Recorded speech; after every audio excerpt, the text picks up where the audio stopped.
I never expected the afternoon to end like that. One moment I was standing by the fireplace, listening to voices just beyond the hallway, my name not spoken, my presence barely acknowledged, and within minutes I realized that they had literally, truly, left me out of the will. It struck me with the hush of a thunderclap, a betrayal disguised in polite silence, that visceral sting when you learn you're no one's beneficiary, not just of money, but of legacy, of remembrance.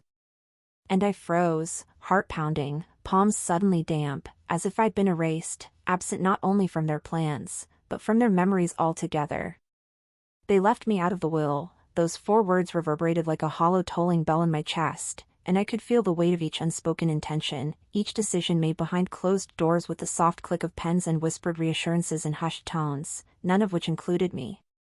I remember drifting into the kitchen, hands tracing the cool marble counter, where crumbs of everyday life littered the surface, betraying the normalcy that had just been ruptured. I wanted to scream, to demand answers, why? But instead, I felt the dam inside me buckle, and I whispered to myself, more as an anchor than a plea, I'll show them. Not with shouting, no, I chose silence, because silence wounds deeper, lingers longer.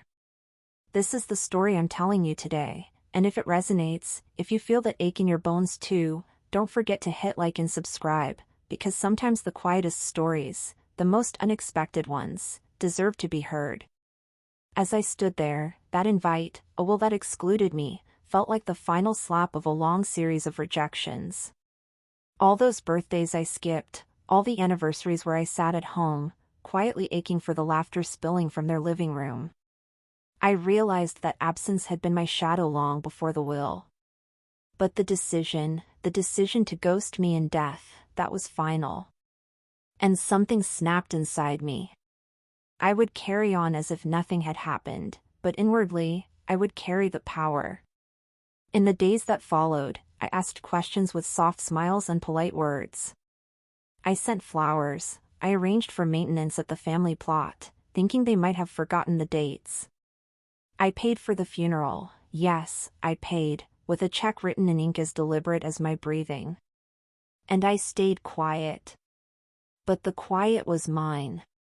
The funeral unfolded without fanfare, service, eulogies, tapping grief. And every rose in him, every low murmur around me, became proof that I hadn't been invisible. I paid, I watched, and I remained composed. Because sometimes the greatest retribution is simply being present, with a quiet smile, unwavering, and unacknowledged. The next morning, the house was unbearably silent. I woke to the echo of my own breathing in the hallway, furniture, photographs, half-packed boxes of their preparation, all untouched. I moved through each room, bedroom, study, living room, memory trailing behind me like mist.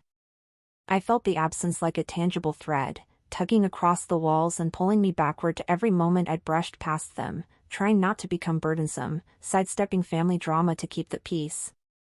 And now, in that wakeful stillness, I realized that peace had been a one-way street. I carried their secrets, their judgments, their unvoiced resentments, and they carried on without me.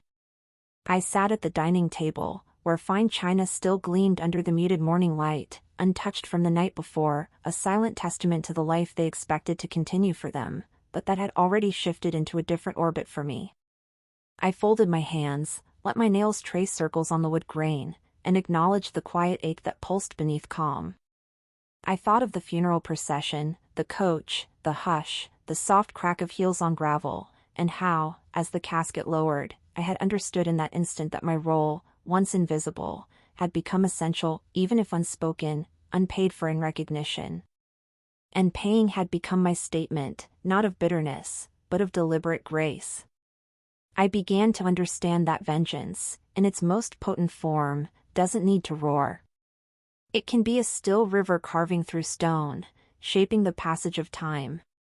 So I swept their front walkway, I polished their silver frames, I replaced the burned-out bulbs in the chandelier, my gestures small, quiet, proving that I still saw the family home as ours, even if they didn't. I whispered to myself, let them think I'm gone. Let them believe I surrendered. Watch what unfolds when I simply remain, composed, unyielding. And I paid for the joyful tears, for the grief-stricken silence, for the labor of mourning that they'd manufactured without me. And I stayed quiet. Because while they spoke about legacies and inheritance, I was investing in the quiet infrastructure of presence, of dignity, of unspoken power. Time moved out of sync after the funeral. The calendar pages turned, but in my heart, the clock had stalled on that day. I watched them rearrange desks, parcel out assets, debate heirlooms as if they were chess pieces. And in every conversation, I held my silence like a shield. Still, I observed, I listened, I outlived their assumptions that I would vanish. I volunteered to catalog the house, I rewrote dusty inventories, I touched the parchment of land deeds, furtively correcting stones that needed repair, vines threatening to overpower old stone walls, unattended hedges bowing under winter's weight. I treated the home not as a relic, but as responsibility, as care. I planted bulbs for spring blooms they wouldn't see, water for gardens they didn't believe I'd walk again. One morning, I found an old ledger of family gardens, lemons and lavender, that my grandmother had planted. They dismissed it as sentimental nonsense.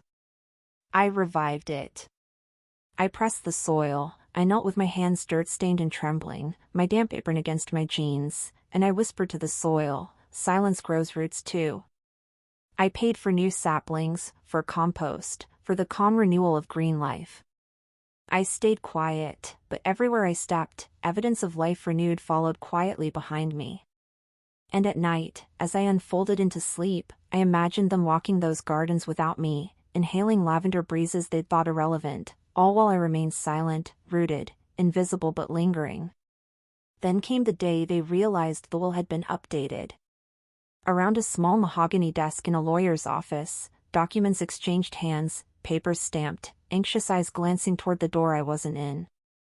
I listened from behind a pane of frosted glass, unnoticed. They learned that I had quietly funded the entire estate's upkeep.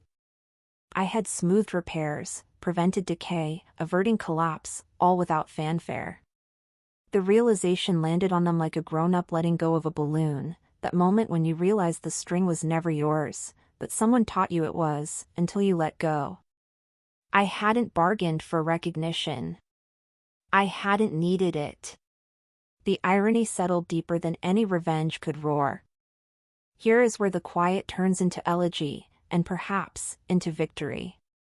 Sitting here now, speaking this into the recorder, watching the light shift, it strikes me how deliberate simplicity can be the sharpest blade. I stayed, I paid, I tended, and I taught them what legacy truly means. It's not ink on paper. It's care, silent presence, tending to what others cast aside. So if you've listened to this long, thank you. And if it's resonated, please take a moment now, hit subscribe, share, and let this whisper speak louder. Because here's the final twist I saved for last. Years later, when the trust was re-examined, when new beneficiaries were named, a quiet clause surfaced. One that granted custodianship of the gardens, the house, the legacy, to the one who had preserved it all in silence. Me. The lawyers, taken aback, murmured about precedent. The family, they held their breath. But I sat calmly, tears seeping from my eyes, not for recognition, but for the understanding that the quiet one, the one left out, had become the keeper of the home, the legacy, the memory. So here I am, narrating this to you, listening to my own heart hammer in my chest, wondering how long it took for them to see it, not through conflict, but through constancy. And now, I hold the legacy they tried to erase. And I'm offering you this, even if they leave you out, even if they think you'll disappear, you can stay. You can treat absence like petals falling, not the end, but compost for new blooms.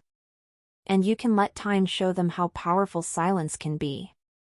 If this story moved you, or made you pause, if it whispered what you needed to hear, please, press subscribe and share it with someone who needs to know that the quietest truths can hold the deepest power.